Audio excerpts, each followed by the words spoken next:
آج داڑھی ویسے بھی تھوڑی مشکل ہو گئی ہے. کیوں؟ اس لیے کہ اگر کہیں بھی جاتا ہے آدمی، کوئی مال میں جا رہا ہے، کوئی لائن میں کھڑا ہے، اگر اسٹیشن پہ ہے، ریلوے میں، ٹرین میں، بس میں، لوگ دیکھتے ہیں اچھا یہ داڑھی والا ہے، اس کی جیب میں کچھ بندوق تو نہیں ہے، اس کی تھیلی میں بم تو نہیں ہے. تو آج دور ایسا ہو گیا ہے کہ کوئی آدمی داڑھی رکھنے کو بہت سارے لوگ اس لیے بھی ڈرتے ہیں کہ کوئی دیکھ کے اس کو یہ کہے گا کہ اچھا تم لوگ ٹیررسٹ ہو. داڑھی کا ٹیررزم سے کیا تعلق ہے؟ آپ سوچئے. رابندر ناتھ ٹیگور ہمارے ملک کے تھے کہ اتنے بڑے لوگ مانتے ہیں ان کو داڑھی نہیں تھی؟ یا دوسرے غیر مسلموں میں کیا صرف مسلمانوں نے خاص کر لیا ہے کہ داڑھی ہو؟ کتنے نام میں لوں گا، اب تو خامخواہ نام لینے میں فائدہ نہیں ہے، لیکن صرف کیا مسلمانوں کے لیے داڑھی ہے؟ اتنے لوگ جو امن کے لیے دنیا میں مانے جاتے ہیں ان کو بھی تو داڑھی تھی نا. کتنے لوگ سائنسداں تھے ان کو داڑھی نہیں تھی. کتنے لوگ سیاستداں ان کو داڑھی نہیں تھی. بلکہ پچھلے زمانے میں آپ بادشاہوں کی پوری لسٹ دیکھیں ہندوستان کی، چاہے وہ مسلمان ہو یا غیر مسلم ہو، آپ کو داڑھی بڑی بڑی دکھائی دے گی. ان کی جو آج داڑھی کی مخالفت کر رہے ہیں ان کے بھی بڑوں کو داڑھی دکھائی دے گی، ہے کہ نہیں ہے؟ تو یہ کہنا کہ داڑھی صرف مسلمانوں کے لیے خاص ہے اور داڑھی رکھنے والا ٹیررسٹ ہوتا ہے، یہ علم کی کمی کی بہت اچھی مثال ہے. کہ ایک آدمی کو نالج نہیں ہے، اس کو ہسٹری معلوم نہیں ہے، اس کو کلچر معلوم نہیں ہے، یہ اس کی دلیل ہے.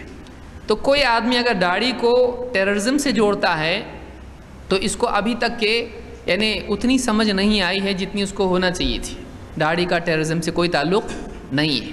اس لیے آپ بے فکر داڑھی رکھیں، آپ کو کوئی داڑھی کی بنیاد پر ٹیررسٹ نہیں کہے گا.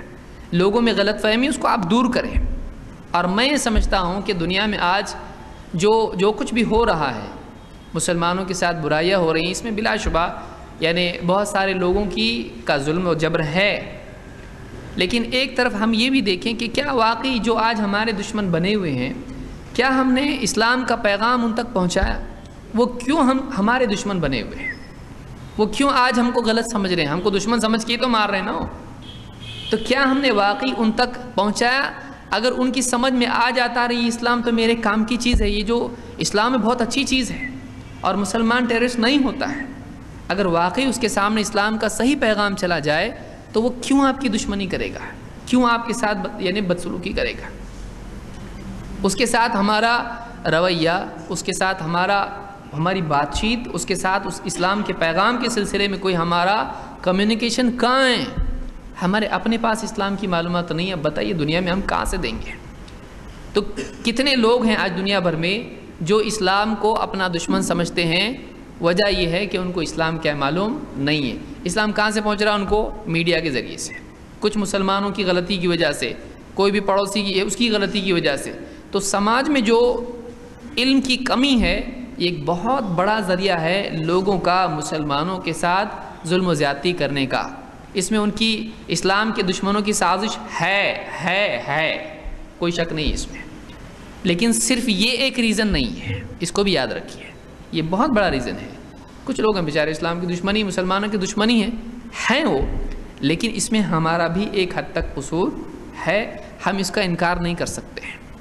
اس لیے ہمارا زندگی کا ایک مقصد یہ بھی ہونا چاہیے کہ اسلام پر سے اور قرآن پر سے اور محمد رسول اللہ صلی اللہ علیہ وسلم پر سے جو جھوٹے الزامات ہیں، غلط فہمیاں ہیں، ان کو ہم دور کریں گے. یہ ہمارا عزم ہونا چاہیے تاکہ ایسے لوگ جو غلط فہمی کی بنیاد پر ہمارے دشمن بنے ہوئے ہیں ان تک صحیح پیغام جب جائے تو پھر وہ اسلام کے بارے میں اور مسلمانوں کے بارے میں واقعی ہمدردی کا پہلو اپنے دل میں پیدا کریں. یہ ہماری فکر ہونا چاہیے. اللہ تعالیٰ اس کی توفیق ہم کو عطا فرمائے.